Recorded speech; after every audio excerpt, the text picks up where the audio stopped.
सत्संगत जी, प्यार से कहना धन निरंकार जी। आपको बदलने के लिए चाहे बातें करते हैं, सोचते हैं, पर कहीं अच्छाइयों को अपनाने में फिर टाल तो नहीं देते।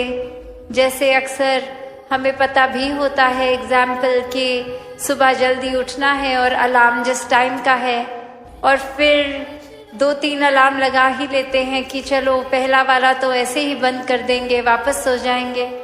तो कैसे एक भाव आ जाते हैं जब उस तरह से लॉजिकली अगर सोचें तो सिर्फ एक ही अलार्म काफ़ी है कि बस वो एक ही बार बजे, उससे पहले कंटिन्यूस सो जाए और वो ही एक फाइनल वार्निंग की तरह हमें उठा रहा है, और बात वहाँ पे भी बन सकती है।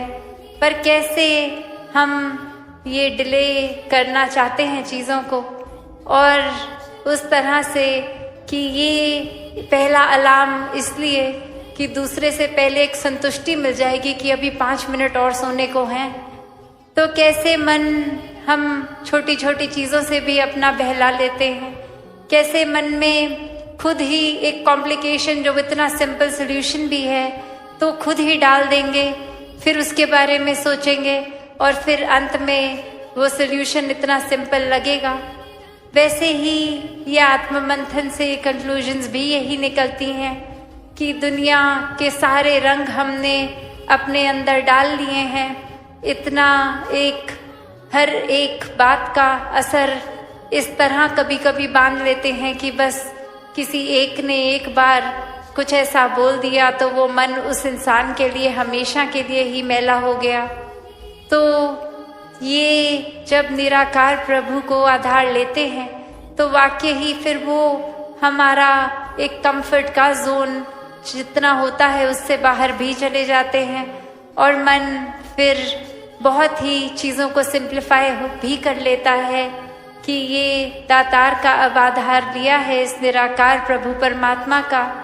तो अब जब मन के भीतर अपने ही एक अंदर की तरफ की यात्रा, ये जर्नी विद इन आत्ममंथन करेंगे तो फिर ये बहुत ही चीज़ें जो खुद ही हमने कॉम्प्लिकेट की हैं वो लेयर बाय लेयर एक खुद ही वो हमें समझ आता है कि एक सरलता से भी चीज़ का एक समाधान निकल सकता है।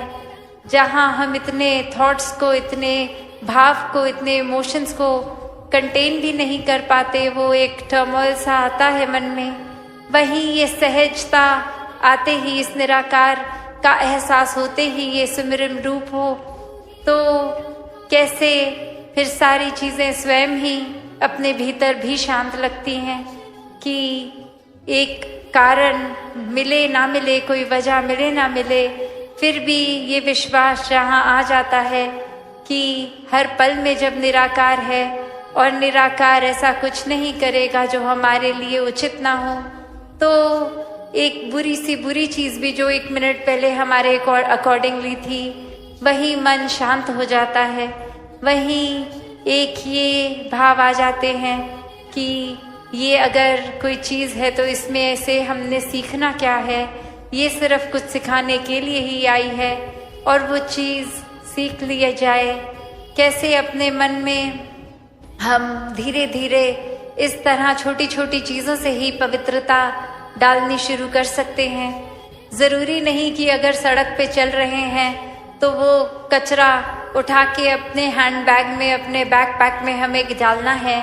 नहीं, वो कचरा उठा के डस्टबिन में भी डाला जा सकता है। वो अनवांटेड चीज़ एक अगर है हमारे पास तो उसका हम क्या कर रहे हैं जीवन में, वो ज़रूरी है। उस चीज़ का ही आत्ममंथन करना है।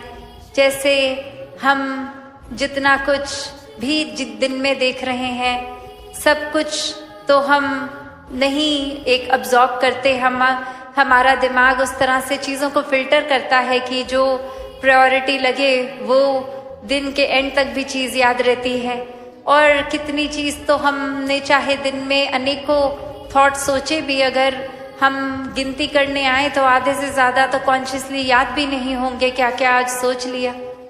तो बात वही कि क्या चीज़ को अपनानी है और कितनी देर के लिए अपनानी है। कुछ तो संत महात्मा किस पल में ऐसे अनमोल बात बोल देते हैं जो वाक्य ही सुन के लगता है कि ये तो जीवन परिवर्तित करने वाली बात है, और वो वाक्य ही बात जीवन भर के लिए टिक जाती है।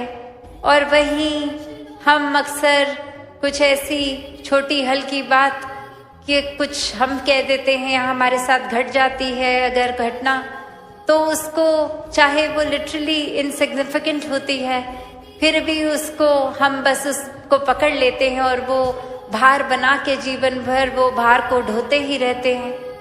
तो यहाँ वही बात कि कैसे हम अगर कुछ कर भी रहे हैं तो वो शुरुआत कहाँ से हुई, वो हमारे अंदर से ही शुरुआत हुई।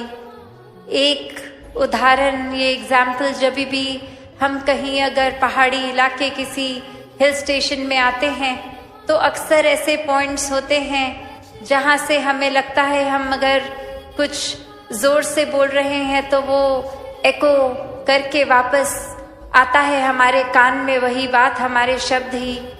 तो हम जो संसार में डाल रहे हैं वही घूम के आ रहा है।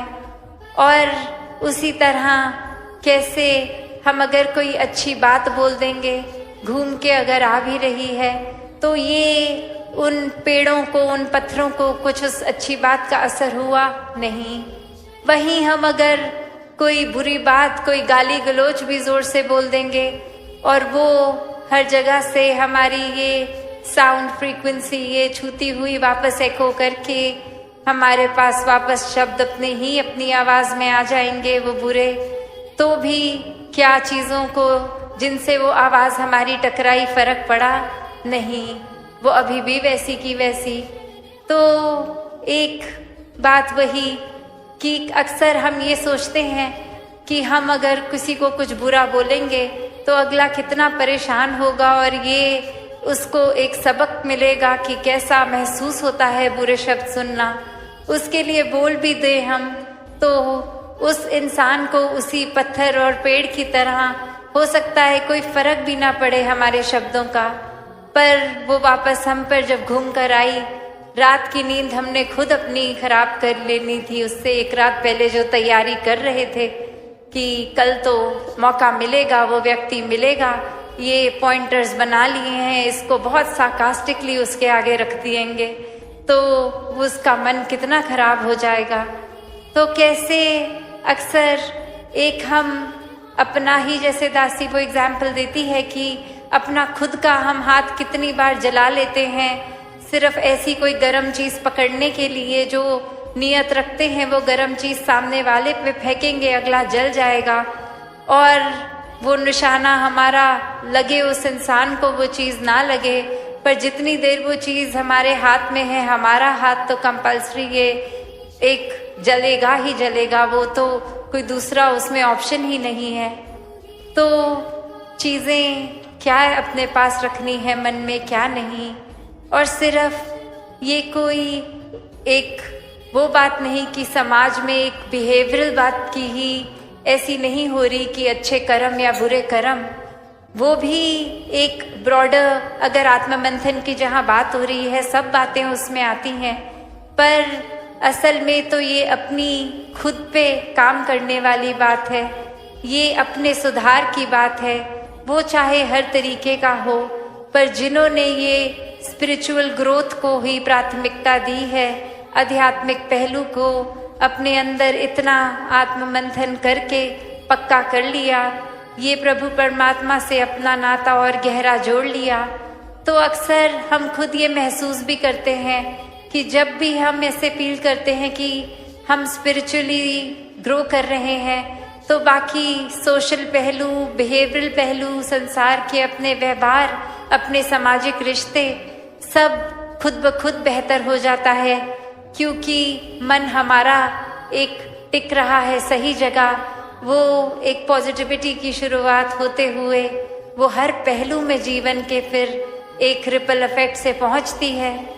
तो मन ही हमारा अशांत हो तो वो अशांत हम खुद भी अंदर से महसूस करेंगे अशांति।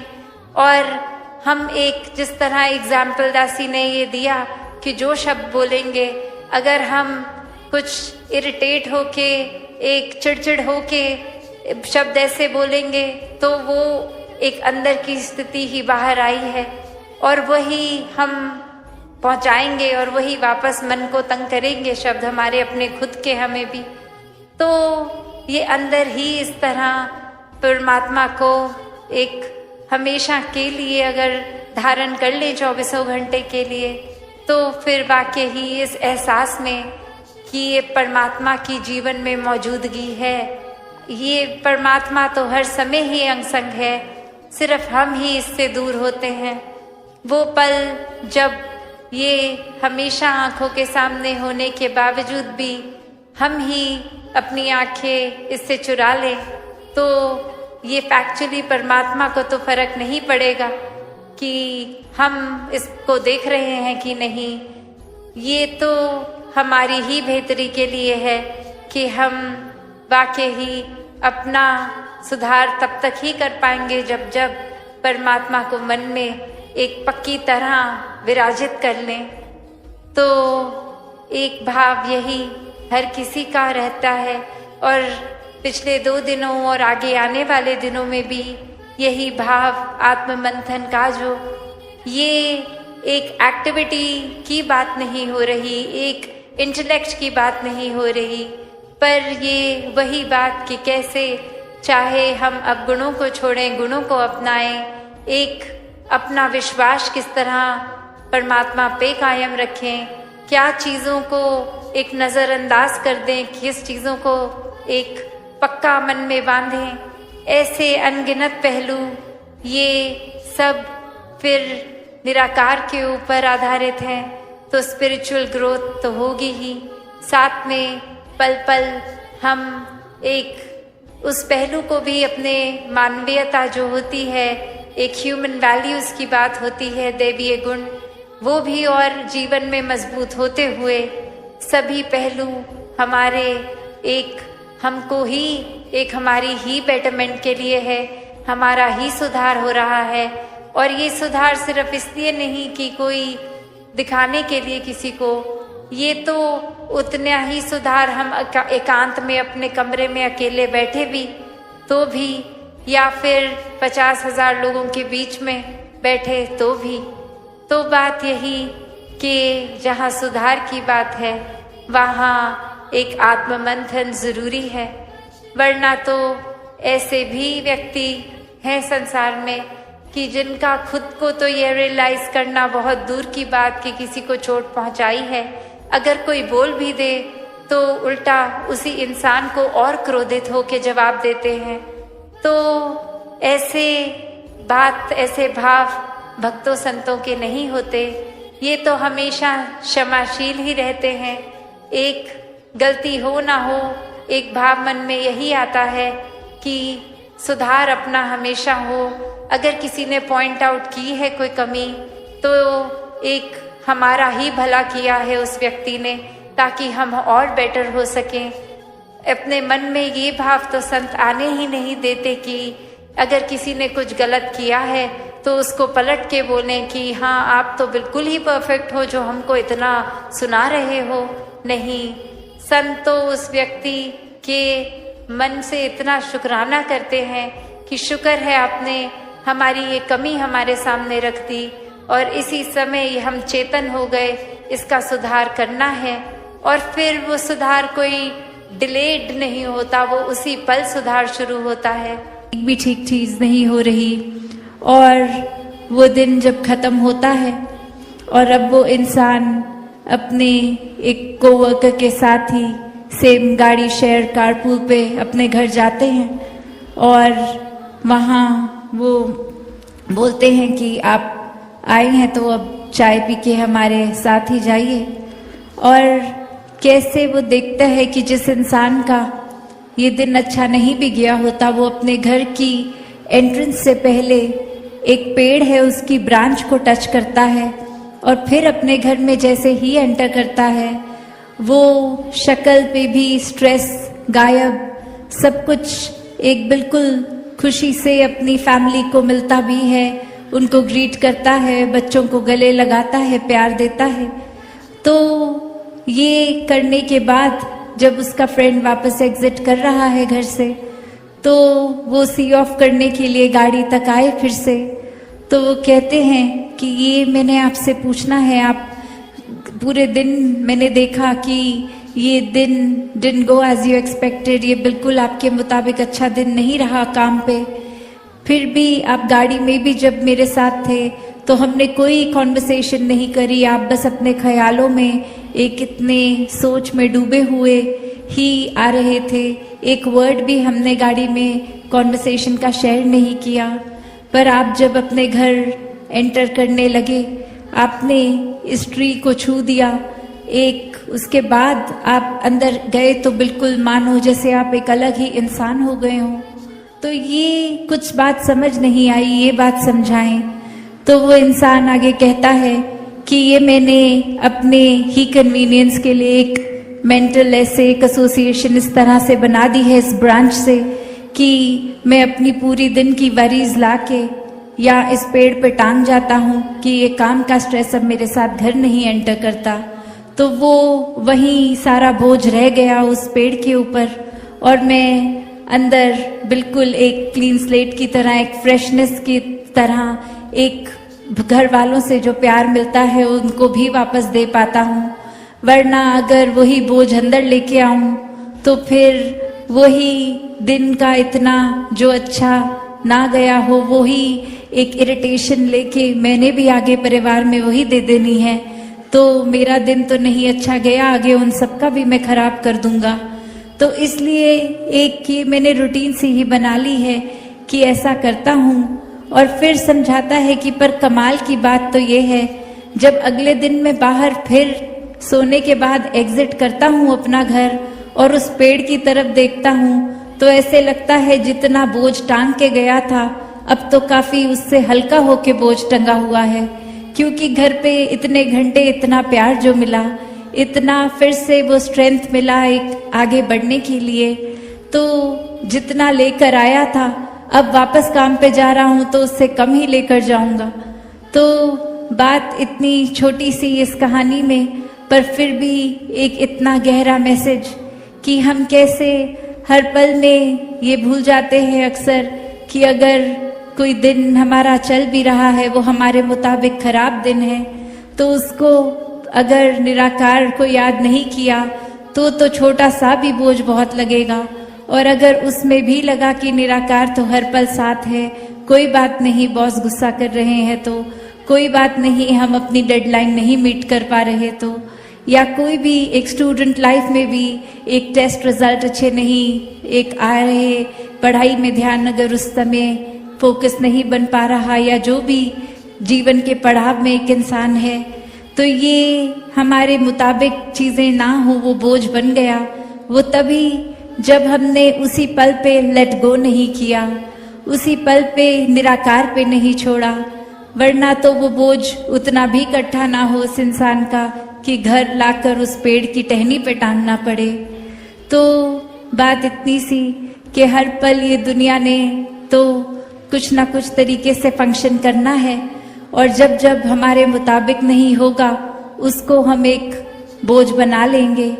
तो कैसे एक पूरी तरह से ये जो बार बार बीइंग बाउंडलेस की बात आ रही है, तो यही है कि अपने आप को खोकर ही सब कुछ पाना है।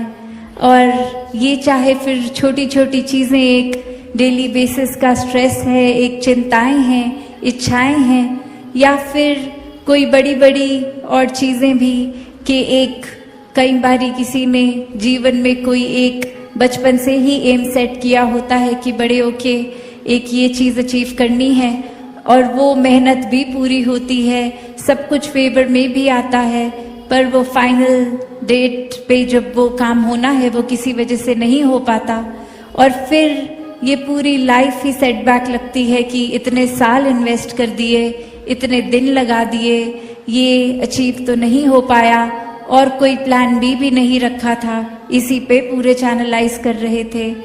तो बात वही कि जिनके जीवन में निराकार होता है वो अपने सपने तो सजाते हैं, मेहनत भी करते हैं सपनों पे चलने की, पर इतना ज़्यादा उनसे फिर चीज़ों से या सपनों से अटैच नहीं होते कि कहीं फेलियर आया तो वो हमारा ही फेलियर बन जाता है।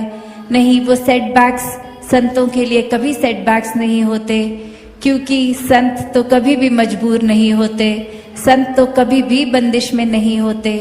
संत तो हर समय जब इसी ब्रह्म के साथ जुड़ गए हैं तो ये निराकार से जुड़कर ब्रह्म ज्ञानी आप निराकार, फिर क्या बंदिशें, क्या सेटबैक्स। तो बात वही, ये हम अपने दिमाग में, ये हम अपने आप को इतना कन्फाइन कर लेते हैं कि यही दायरा है। एक अक्सर एग्जाम्पल जो हम सुनते रहते हैं कि घर के छोटे से एक्वेरियम में वो फिश को लगता है कि जितना स्पेस है, अब वो एक बड़ी वाटर सोर्स, वाटर बॉडी में भी अगर डाल दें उसको, वो उतने दायरे में ही स्विम करती रहती है, क्योंकि इतनी हैबिचुअल है अब वो अपने एक्वेरियम में ही तैरने के लिए। तो चाहे ये लिमिटलेस एक्सपेंस है, फिर भी हमने खुद ही खुद को कन्फाइन किया है, खुद ही। साथ संगत जी, प्यार से कहना धन निरंकार जी। साथ संगत जी, आशा करता हूँ निरंकार प्रभु कृपा से आप सभी अच्छे होगे, स्वस्थ होगे। साथ संगत जी, आप जी के चरणों में बहुत ही सुंदर विचार आशा है प्रवान करो और ध्यान से सुने। जिसका विषय है कौन कहता है भगवान आते नहीं। चलिए साथ संगत जी, जानते हैं इस विचार के माध्यम से, ध्यान से सुनना। साथ संगत जी, ईश्वर सब जानता है, हमारे लिए क्या सही है क्या गलत है और किस समय हमें किस चीज़ की आवश्यकता होगी। अर्थात परमात्मा से कुछ भी छुपा नहीं होता है, परमात्मा ही सही समय आने पर हमारा मार्गदर्शन करते हैं कि हमें क्या करना है। बस हमें उनके इशारे को समझने की आवश्यकता होती है। परमात्मा हमसे क्या कराना चाहते हैं यह हमारी समझ में तभी आ जाता है साथ संगत जी, जब हम निष्काम भाव से इस प्रभु परमात्मा के साथ जुड़े रहेंगे। कहने का भाव साथ संगत जी, परमात्मा हमेशा हमारे हित के बारे में ही सोचते हैं, लेकिन हम इंसान हैं तो इसलिए हमारी समझ इतनी कैसे हो सकती है जो हम इस प्रभु परमात्मा के कार्य और इसकी लीला को समझ सके। अर्थात हमारी समझ में जितना आता है और जो भी हमें अच्छा लगता है, हम तो बस इस प्रभु परमात्मा से उसी की मांग कर बैठते हैं साथ संगत जी। लेकिन यह दातार तो जाननहार है साथ संगत जी। इसको पता होता है कि हमारा अर्थात सही समय आने पर यह हमें सब कुछ प्रदान कर देता है। इसके लिए बस हमें थोड़ा सा धैर्य रखने की ज़रूरत होती है। जैसे दास अक्सर एक कहानी में सुनाया करता है कि एक आदमी एक भयानक समुद्री जहाज की दुर्घटना से बच गया और वह तैरते हुए टापू पर जा पहुंचा। वह टापू एकदम निर्जन था, यानी वहाँ पर कुछ भी नहीं था। तो बहुत रोया और फिर उसने भगवान से शिकायत करना शुरू कर दी कि मुझे अगर ऐसे ही निर्जन टापू पर भेजना था तो मुझे बचाया ही क्यों। अर्थात साथ संगत जी, अगर मुझे भी उसी जहाज में मार दिया होता और तो अच्छा रहता। खैर, जो कुछ भी हुआ सो हुआ, पर अब तो वह अपनी ज़िंदगी बचाने के लिए संघर्ष करने में जुट गया। उसने जैसे तैसे करके वहाँ पर अपने रहने के लिए घास फूस की झोंपड़ी तैयार कर ली और फिर वह हर दिन वह ईश्वर से प्रार्थना करने लगा कि हे भगवान, उसे किसी तरह करके बस यहाँ से बचा ले और अपने घर पहुँचा दे। लेकिन एक दिन जब वह जंगल में खाना ढूंढने गया और जब वह वापस अपनी झोपड़ी के पास लौटा तो उसने देखा कि उसकी झोपड़ी में आग लगी हुई है। अर्थात वह झोपड़ी के स्थान पर केवल राख ही बची हुई थी और बस धुआं ही धुआं निकल रहा था। तो साथ संगत जी, फिर आदमी रोने लगा और उसने भगवान से कहा कि आप मेरे साथ ऐसा क्यों कर रहे हो। अर्थात अगर आप मुझे बचा नहीं सकते तो कम से कम मुझे यहाँ चैन से रहने तो दो। तो ऐसे ही रोते बिलखते उसको साथ संगत जी नींद आ गई और अगले दिन एक जहाज की आवाज़ से उसकी आंखें खुली और उसने देखा कि उसको बचाने के लिए वहाँ पर एक जहाज आया हुआ है। यह देखकर उसे बड़ा आश्चर्य हुआ साथ संगत जी, पर अब वह बहुत ही खुश था कि चलो अब यहाँ से तो जान बच गई। उसने नाविक से पूछा कि भैया, तुम्हें कैसे पता चला कि यहाँ पर कोई है जिसे आपकी मदद की बहुत आवश्यकता है। तो उस जहाज के नाविक ने साथ संगत जी जवाब दिया कि हम तो बस इधर से गुजर रहे थे लेकिन हमने इधर धुएं के सिग्नल को देख लिया तो हम यहाँ पर पहुँच गए। और यह सुनकर उस आदमी की आंखों में खुशी के आंसू आ गए।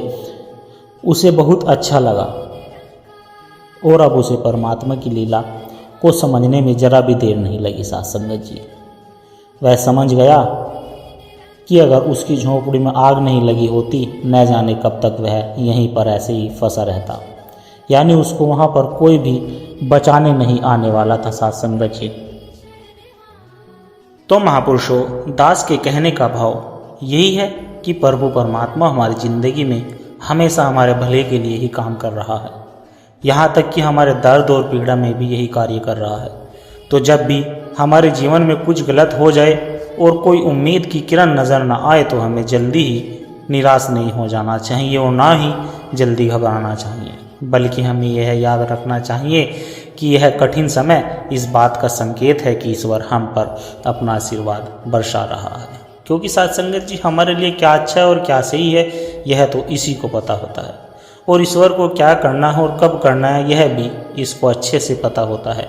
इसलिए हमें भी हार नहीं माननी चाहिए, हमें तो बस हर हाल में अपना कर्म करते रहना चाहिए, क्योंकि परमात्मा न जाने किसके रूप में आकर हमारे बिगड़े हुए काम कब कर देगा यह हमें पता भी नहीं चलेगा, और हमारे बिगड़े हुए सारे काम अपने आप ही बनते चले जाएंगे। अर्थात साथ संगत जी, हमारे मन में जो भी सार्थक इच्छाएं होती है उन्हें भी यह समय आने पर पूर्ण कर देता है, क्योंकि परमात्मा हमारे दिलों की भावनाओं को बहुत ही अच्छी तरह से समझता है। जैसे वो एक बच्चे की कहानी भी हम सुनाते हैं कि जिसमें एक छोटे से बच्चे के मन में परमात्मा को देखने की अटूट इच्छा पैदा हो जाती है और वह परमात्मा के साथ बैठकर एक वक्त की रोटी खाने की जिद कर बैठता है।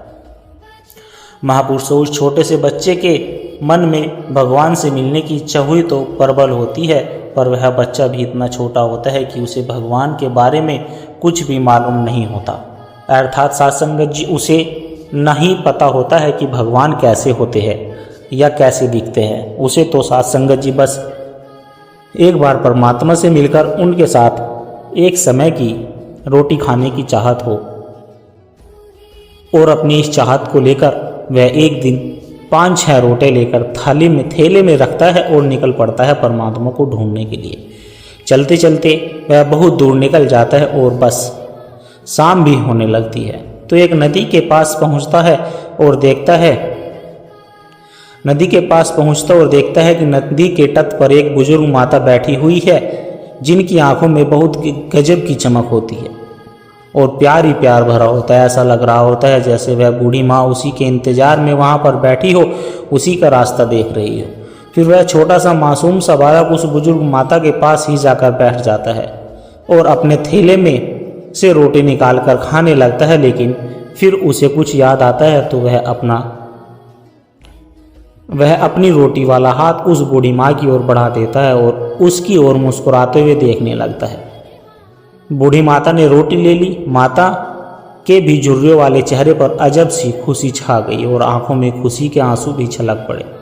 वह बच्चा बूढ़ी माँ को देखते ही जा रहा था, और जब माता ने रोटी खा ली तो वह बच्चे ने एक रोटी माता को और दे दी। साथ संगत जी, अब बहुत ही खुश थी और वह बच्चा भी बहुत ही खुश था। दोनों ने आपस में बहुत ही प्यार स्नेह की पल बिताई और फिर रात गिरने लगी तो बच्चा माता से इजाज़त लेकर अपने घर की ओर चलने लगा। वह बार बार पीछे मुड़कर देखता तो पाता कि बुजुर्ग माता भी उसकी ओर देख रही होती है। फिर बच्चा अपने घर पहुंचता है तो माँ ने अपने बेटे को आया देख उसको जोर से गले लगाया और उसे चूमने लगी।